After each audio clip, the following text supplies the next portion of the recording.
Don't get blinded by the light from fame. We're all ordinary people at the end of the day.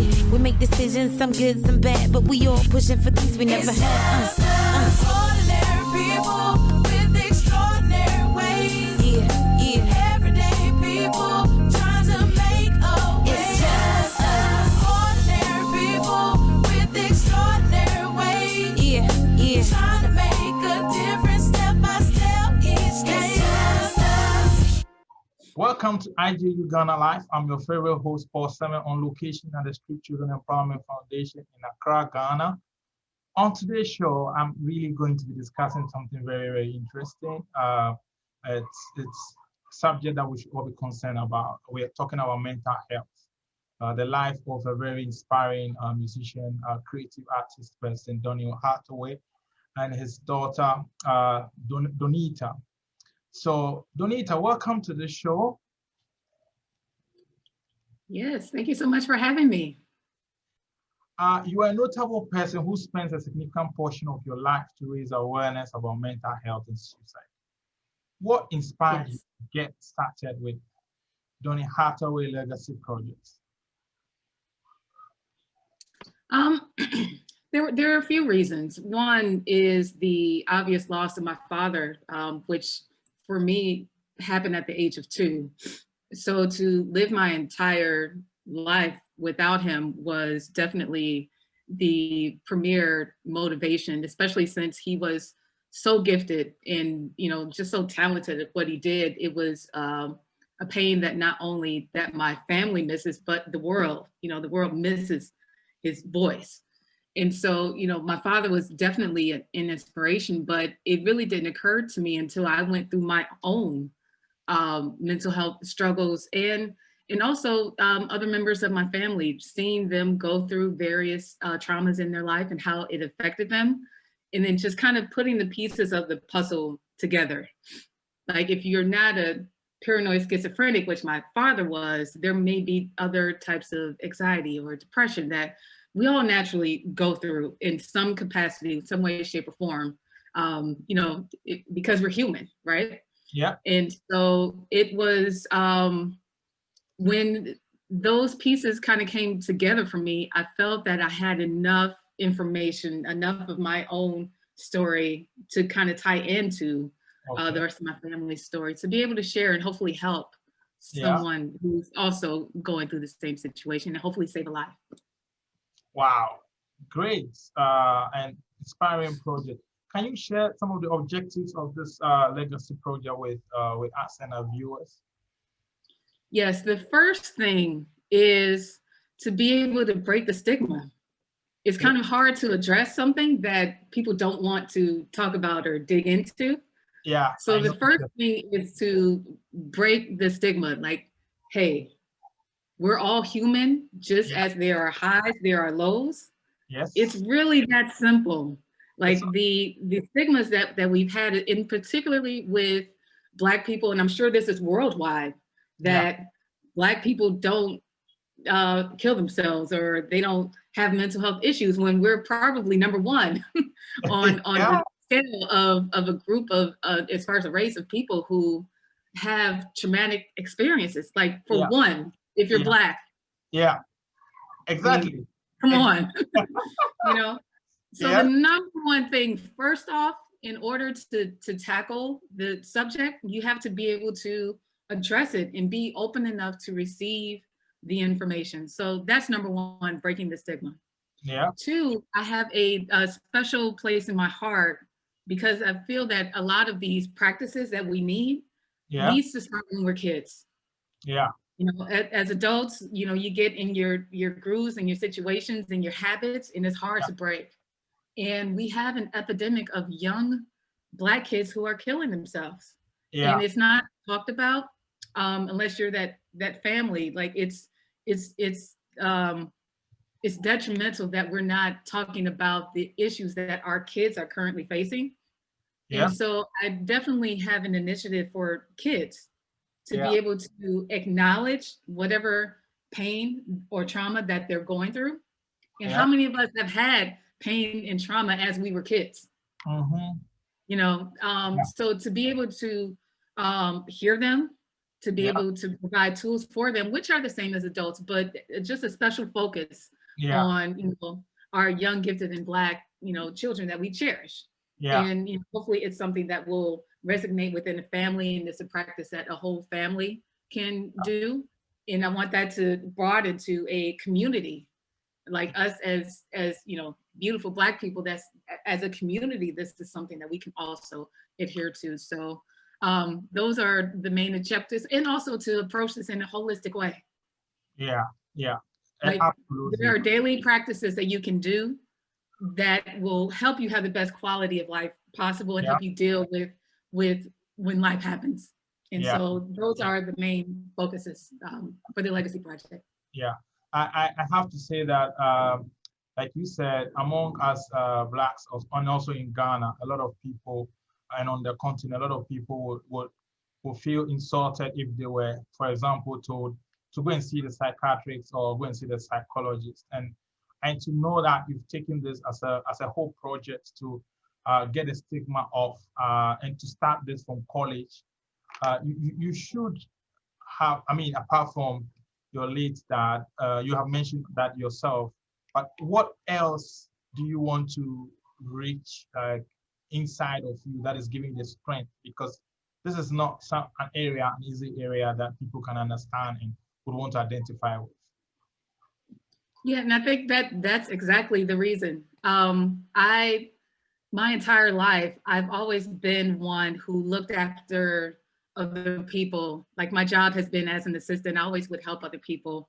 Even when I was a kid, we would get the playground messy, and then I would go and take my mother's broom from her house and sweep up the sand and rocks and put it back in the sand pit, which I know, I'm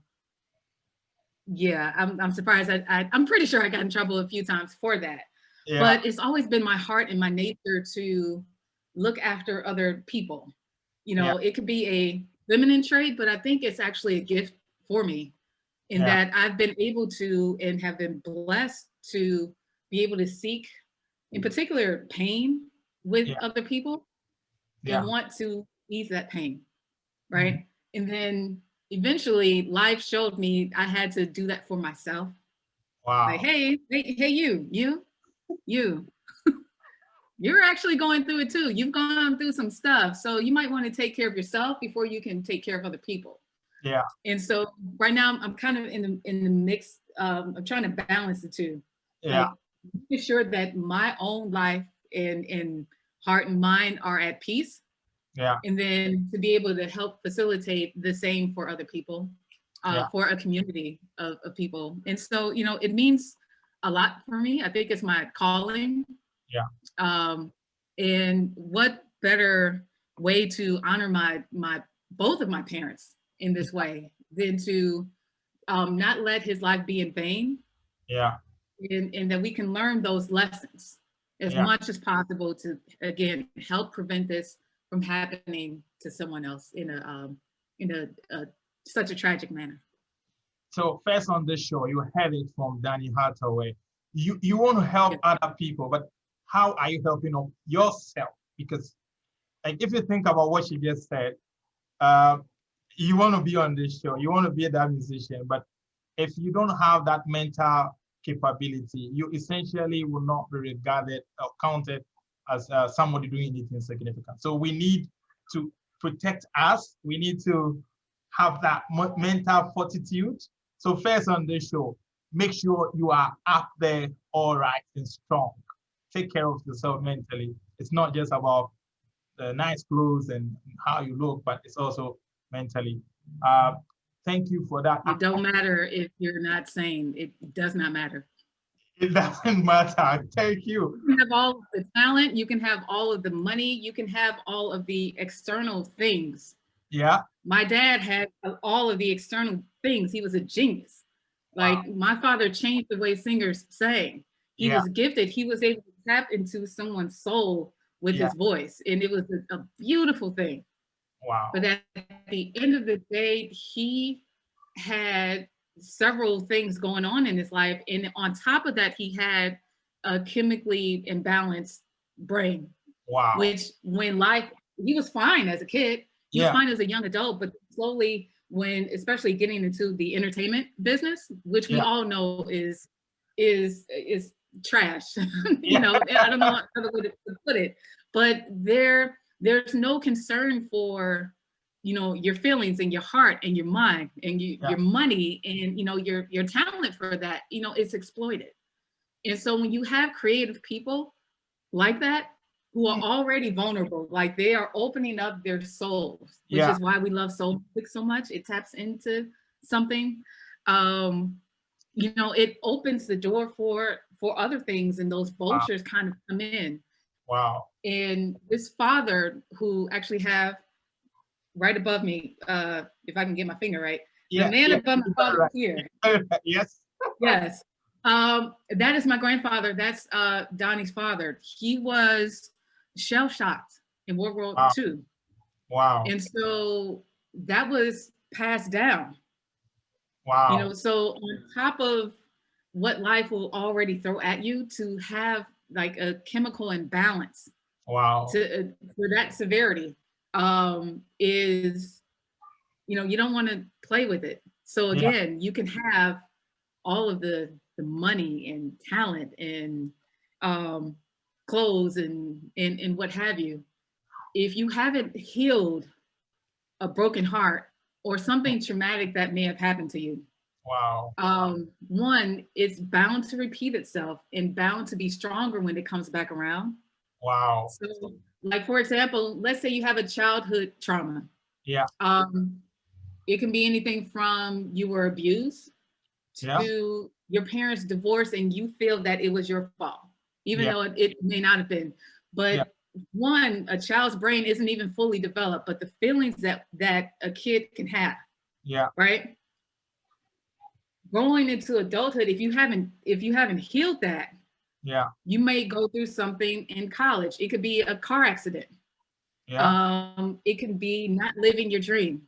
Yeah. It could be not doing what, you know, you feel it is meant for you to do in life. Maybe you're satisfying a family Yeah. legacy that isn't quite you.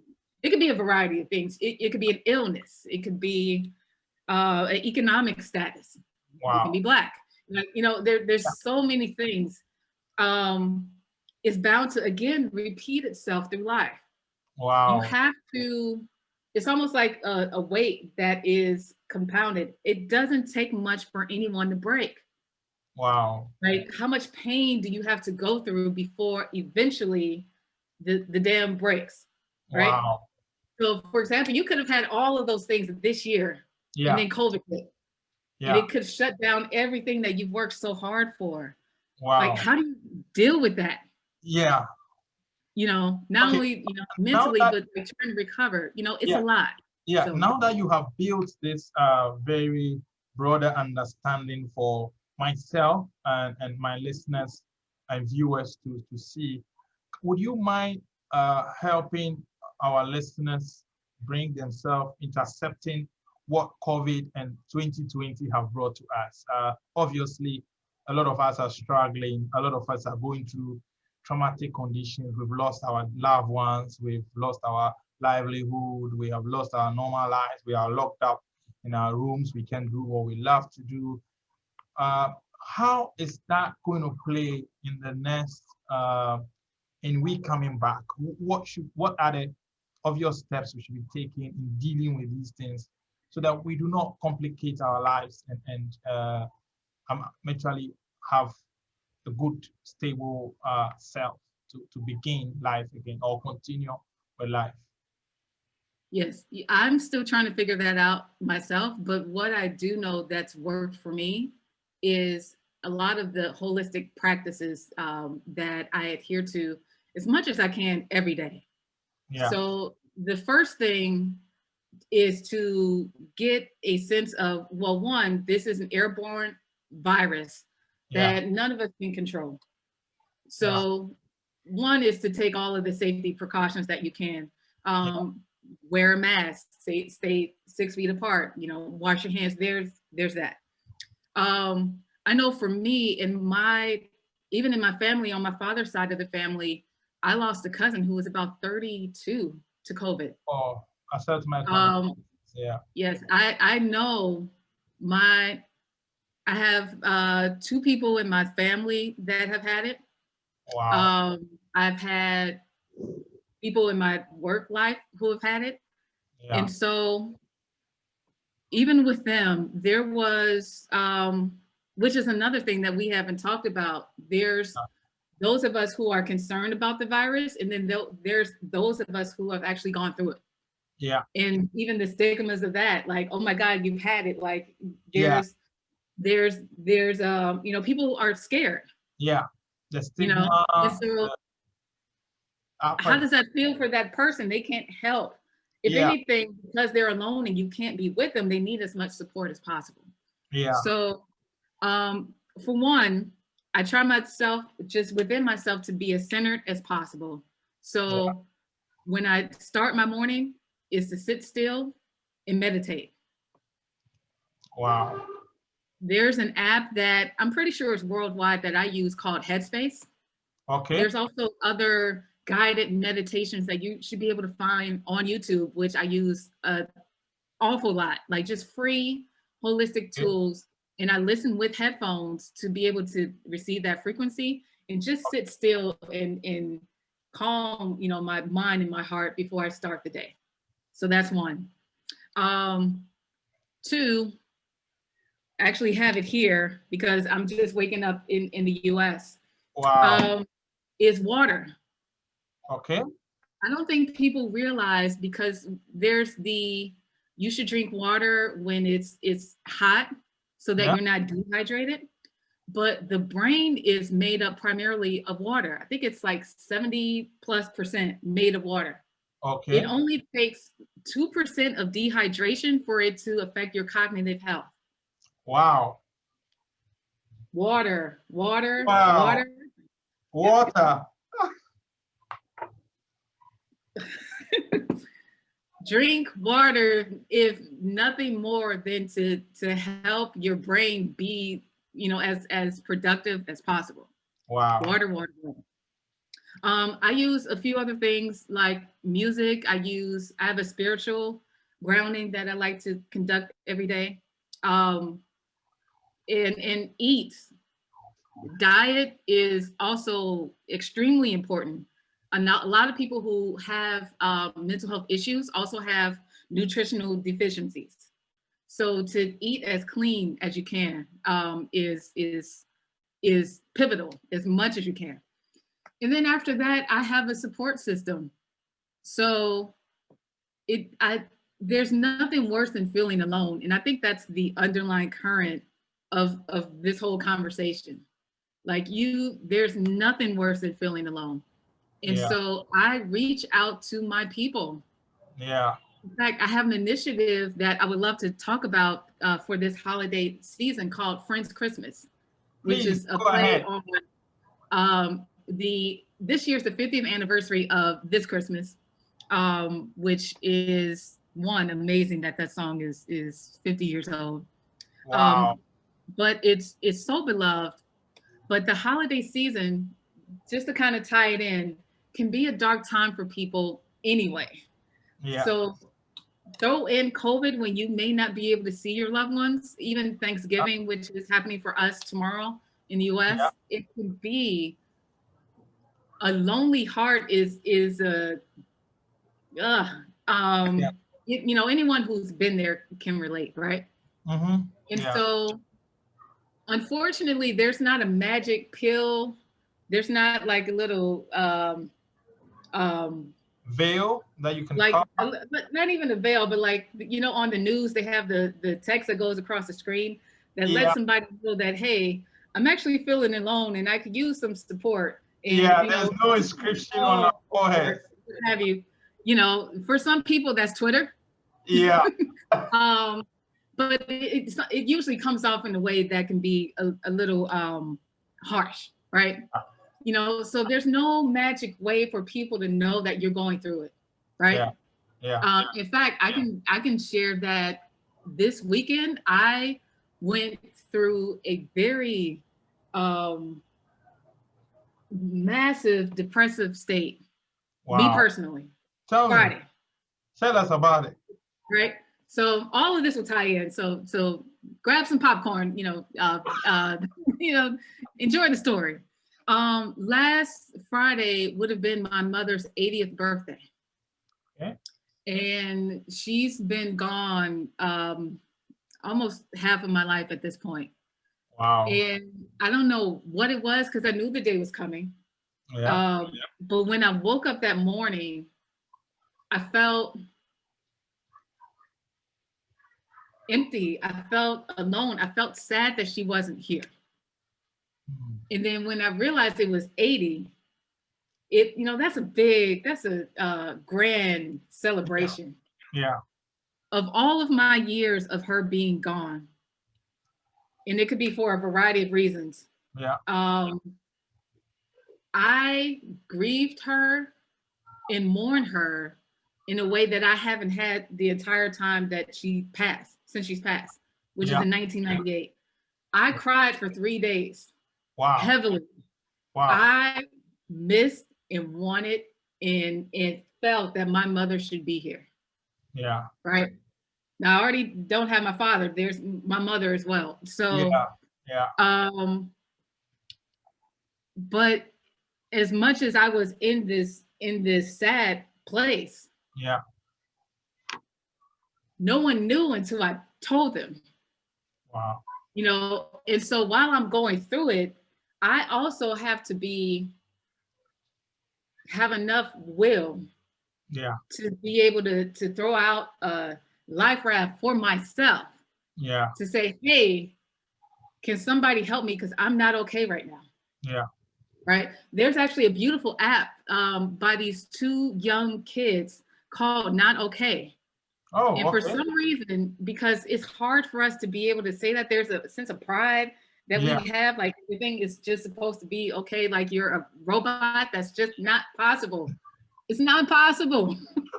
And so, some people vent on social media, and sometimes you wonder why they would do it, like share so much on social media. I think it's because there is, it's easier to let it out to the world than it is to do to your brother, sister, mother, father, like your friends. Yeah. And so there's an app called Not Okay. Oh, okay. And if 2 people, at least, you have your support system. When you're not feeling okay, all you have to do is press the button, and there's a text message that goes to your crew that says, hey, I'm having a hard time. Can you check on me? You see, it's quite interesting that we are having this conversation today because there is a Ghanaian comedian that is trending as we speak, because for the past weeks he's been on YouTube and he's been sharing a lot about his marriage and his depression and a lot of things, very, very detailed information that a lot of people have taken to the internet to criticize him and say, why are you sharing this much about your marriages that have not worked and all of that? Then he actually has come out to say that, hey, if I'm going through depression, I'm allowed to say, free my mind. I'm saying all of this so I can come out of my state. And I have seen a number of celebrities visit. So with the app, I'm Not Okay. I think if you're in Ghana and you're watching, what this conversation is telling you is we are not robots. You heard it from this show. We are not robots. We go through situations. And if you feel you have to let it out to the world, don't be shy. Just say, we are better off having you tell your story and be with us than not tell your story and be gone. So this is it here. Okay. Welcome to I'm Not Okay. Hey, everybody in Ghana, please download this, and everybody watching also in the States, download this. This is not, they have not paid us on the show to promote this app, but for your own mental fortitude and your own mental health, we will recommend digital things at this stage in COVID, where all of us are going through one thing or another, so we can all together share.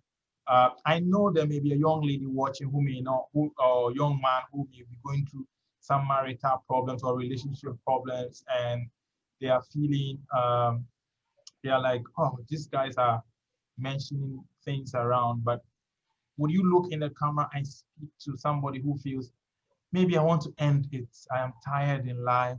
This is too much. Everything I do, I fail. I'm not good. I'm such a horrible person. Would you tell that person something in the eyes so they can feel themselves again and feel that life? Yes. The first thing I would say is that I understand. I think we all get to a point where we feel just so horrible about the way things have transpired or the way life has gone, that you feel that the best option is to end it all, which would be, if it wasn't so permanent, it's definitely understandable. The one thing that I would say is a lot of times for everyone that I've known who have gone through the situation, they don't necessarily want to end their life. They just want the pain to stop. And so I would just say there are options to help heal the pain that's in your mind and heart that you're going through. Yeah. And that there is a support system out there that can help with it. And so I would just say, one, you are loved and appreciated, and we love you. And anything that I know that I can do, that I'm pretty sure your loved ones can do to help end the pain. And sometimes maybe it's not your loved ones, which is why therapy is a beautiful thing. Sometimes you just need a support system to help you when the pieces are crumbling. Yeah. To even just hold you. Yeah. To let you know that everything will be all right. And so there is a song that my father performed called "Someday We'll All Be Free." Wow. And the one question that people raise often is, when is someday? Okay. Like, I can't look on the calendar and go, oh, okay, it's November 27th. That must be the someday. Yeah. The one thing that you have to decide is that your someday is going to be today. Your someday can be right now. Yeah. It will take a lot of work to get to the other side, but there is another side. And you can still be here and be able to have a quality of life that is, beautiful and grand. And it will be a story that you can help share with other people to help them get out of the situation. But please know that your life is worth having, and that pain can be healed. And with the right support, you can get to the other side. Keep your self-respect, your manly pride. Get yourself in gear, keep your stride.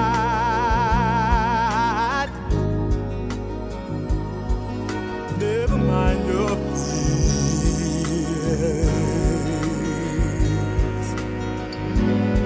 Brighter days will soon be here. Take it from me, someday we'll all be free. Yeah.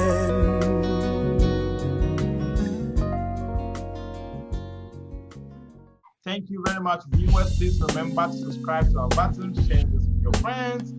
And remember, every Wednesday, this is on Caribbean Voice Radio, and it's rebroadcasted.